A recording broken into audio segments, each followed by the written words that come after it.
finance guy, and I'm here to report some very disturbing, very frightening numbers for you folks. The U.S. government, in the last 14 months, direct to the mic. All right. The U.S. government in the last 14 months has pledged, spent, or promised $12.8 trillion of our money. Think about what that looks like. It's $42,105 for everybody here. Every man, woman, and child in this country. It is 14 times the amount of currency that's actually in circulation. It's enough to pay off every home mortgage in the country and still have $2 trillion left over. And it's hard to, 12 trillion is the number 12 with 12 zeros after it. My calculator doesn't go that high. Now, to those who blame President Obama, I thought there'd be a few here. Remember that it was the Bush administration. It was the Bush administration that expanded the federal budget by $1 trillion, passed the disastrous Sarbanes-Oxley regulation, passed the Medicare prescription drug benefit, the biggest entitlement program in 30 years. $4 trillion to the national debt. That was an increase of 70%. Yeah, and it was the Bush administration. You hate bailouts? Bush started them. It was the Bush administration that, Bush told CNN, which I just happened to have on that day, Bush told CNN, and I quote, "I've abandoned free market principles to save the free market system." If that is not doublespeak, I don't know what is.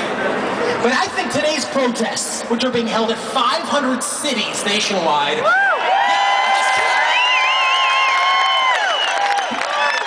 it's huge. But today's protests are not simply about the taxes. They're about the philosophy behind the taxes. Described as socialism, fascism, communism.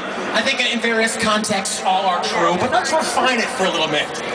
From the loans to the automakers to the bailouts from the banks, the primary philosophy now driving this country is collectivism. What does that mean? Collectivism holds that the individual has no rights. Your life, the product of your labor, now belongs to the group.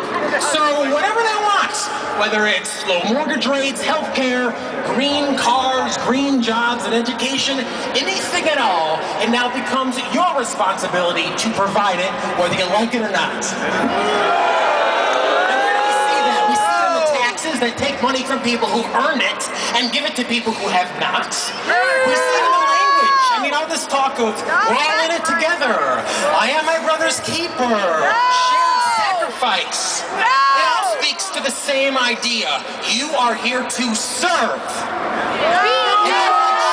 Unlike volunteerism, the will of the people is implemented through force, not through voluntary trade. Now, I know you all agree with me that this is a profoundly un-American ideal.